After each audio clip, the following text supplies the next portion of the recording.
Dans cette forêt de crayons vit un homme des bois, au beau milieu d'un amas de frênes, de saules et surtout d'osiers.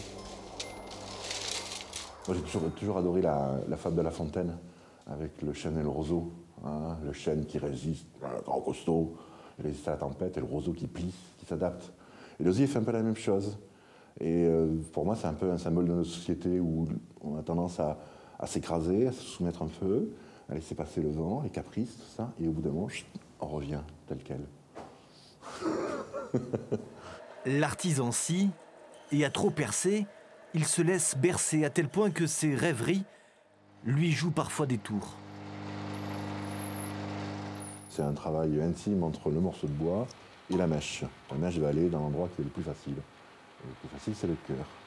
Donc, au cœur. Comme c'est une affaire de cœur, ils sont toujours un peu timides. Donc moi, je fais un peu ce qu'on appelle la marieuse dans les sociétés traditionnelles, ou chez nous, une agence matrimoniale. La métaphore est un peu osier, soit. Mais bon, il faut dire que dans son atelier, notre géant vert, comme il se fait appeler, se sent à l'étroit et préfère souvent se tailler dans les bois.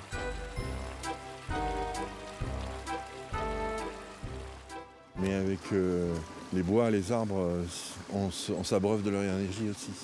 Et c'est très agréable, très du bien. Une bonne balade à travers la forêt, ça vous remplit son âme.